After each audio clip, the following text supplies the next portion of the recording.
Oi pessoal, eu sou a Tawane, faço parte do PET Engenharia Química aqui da UEM e hoje eu vou resolver junto com vocês o exercício 12 da nossa lista de balanço de energia.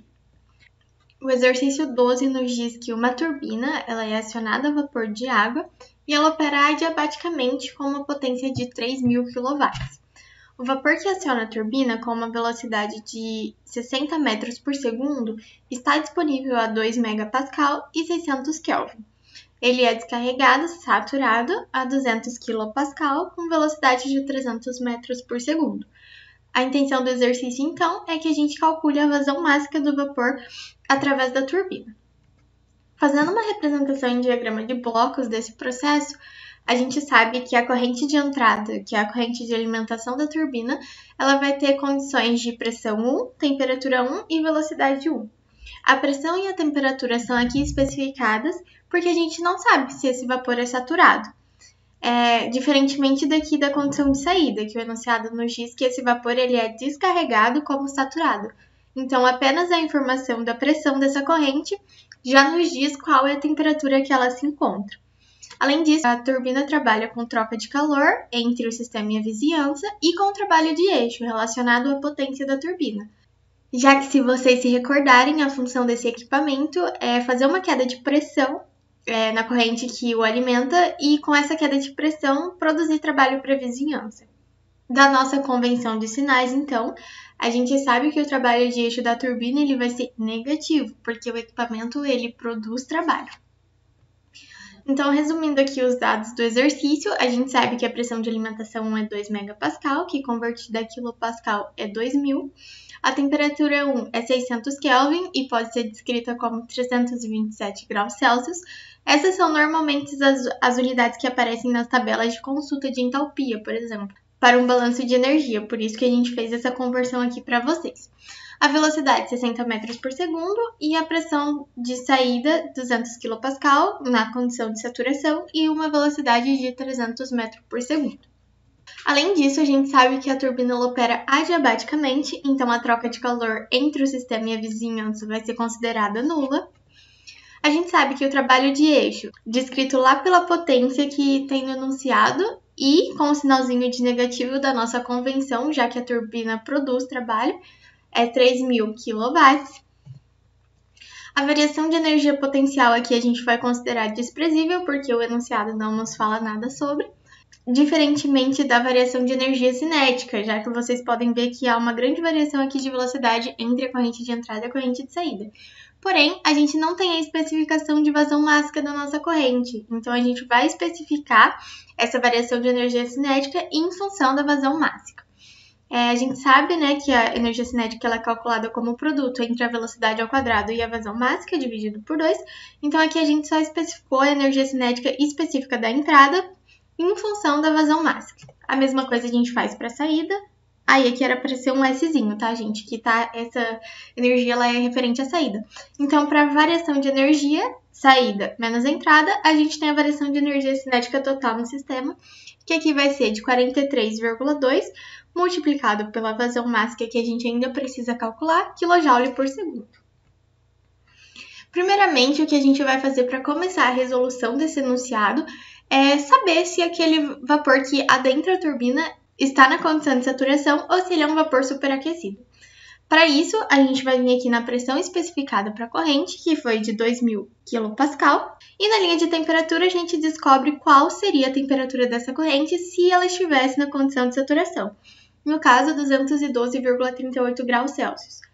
No enunciado, a gente tem uma corrente que entra no processo com 327 graus Celsius. Então, a gente pode concluir dessa análise gráfica que o vapor está numa condição de superaquecido. Então, a gente vai precisar trocar a nossa tabelinha de onde a gente obtém os dados referentes à entalpia, por exemplo.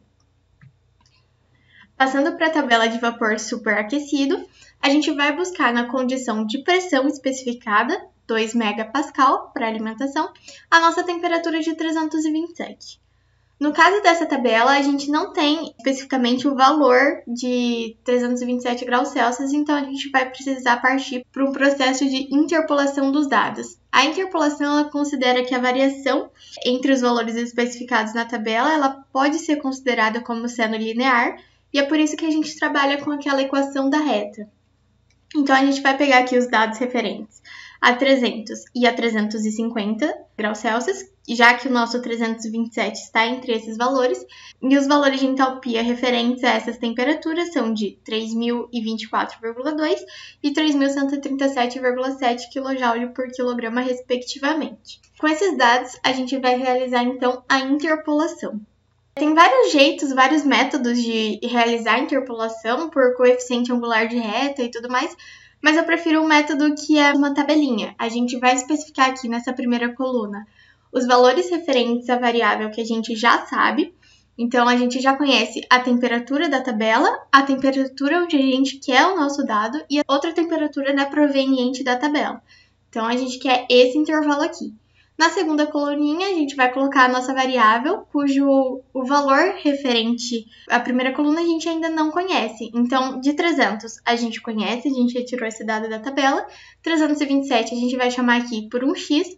E de 350 a gente também conhece, que é proveniente da tabelinha. Para realizar, então, esse processo com base nessa tabelinha aqui, a gente vai realizar primeiro a subtração entre o último valor e o do meio, que vai estar nessa parte aqui de cima da fração, entre o último valor e o primeiro, que vai estar nessa partezinha aqui do denominador dessa primeira fração.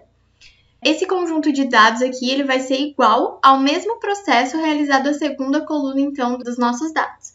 Então, a gente vai pegar o último valor menos o do meio, que está aqui em função de x, e o último valor menos o primeiro. Então, aqui a gente cai numa equaçãozinha onde a nossa única incógnita é o x, que no caso é a entalpia que a gente deseja descobrir para a corrente de alimentação.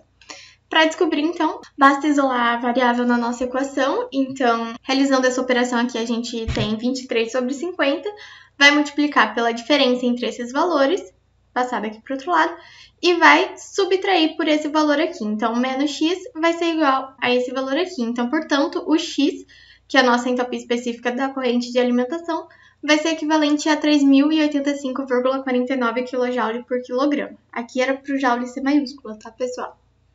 Só lembrando que caso vocês tenham achado esse jeito de interpolação um pouco mais complicado, tem outros jeitos também, né, que é achando o coeficiente da reta e substituindo um ponto nessa reta encontrada, mas esse é um jeito que eu acredito ser particularmente mais fácil para mim, para eu estar sempre conseguindo lembrar como realizo o processo de interpolação de um jeito mais metódico. Continuando a resolução do nosso exercício, a gente vai focar agora na nossa corrente de saída, cujo dado de pressão a gente conhece e a gente quer determinar, então, a entalpia. Sabendo que essa corrente ela é composta por um vapor saturado, a gente vai vir na tabelinha de vapor saturado, a gente vai aqui no valor de 200 kPa, que é o valor da pressão especificada no enunciado. Na coluna de entalpia, a gente sabe que para o vapor saturado a 200 kPa, além da corrente estar a uma temperatura de 120,21 graus Celsius, a entalpia específica dessa corrente ela vai ser dada por 2.706,3 kJ por quilograma. Então, a entalpia específica da nossa corrente vai ser essa. Para finalizar, então, o exercício e finalmente descobrir qual é o valor de vazão mássica de vapor que passa por essa turbina, a gente vai realizar um balanço de energia. No balanço de energia, a gente sabe que da entalpia específica multiplicada pela vazão mássica, para então a gente ter o valor da entalpia em si, e não só de entalpia específica, somada à variação de energia cinética, vai ser igual ao nosso trabalho de eixo. Tudo isso porque a gente desconsiderou, então, a nossa variação de energia potencial. E também a gente desconsiderou que ocorra trocas térmicas entre o sistema e a vizinhança nesse processo. Substituindo, então, os valores, a gente sabe que a variação de entalpia específica vai ser a entalpia de saída menos a entalpia específica de entrada, multiplicada pela nossa vazão mássica, que vai resultar, então, na entalpia do processo, somada à nossa variação de energia cinética, que também está em função de m ponto, que é a nossa vazão mássica de desejo, é igual a menos 3.000 kW, que é a nossa potência, que traduz o trabalho produzido pelo equipamento. Todo esse cálculo vai resultar, isolando a variável m, num valor de 8,9 kg por segundo, e essa é a vazão que o enunciado desejava que a gente calculasse. Bom, pessoal, no exercício de hoje era isso. Qualquer dúvida vocês podem deixar aqui no comentário, a gente vai estar sempre respondendo. Não se esqueçam de se inscrever no nosso canal. Se vocês estão gostando das aulas voltadas mais para disciplina de introdução em engenharia química e se isso está sendo útil para vocês, compartilhe com seus amigos para que eles sempre possam estar atentos às dicas que a gente fornece aqui no YouTube. E desejo a vocês um ótimo estudo.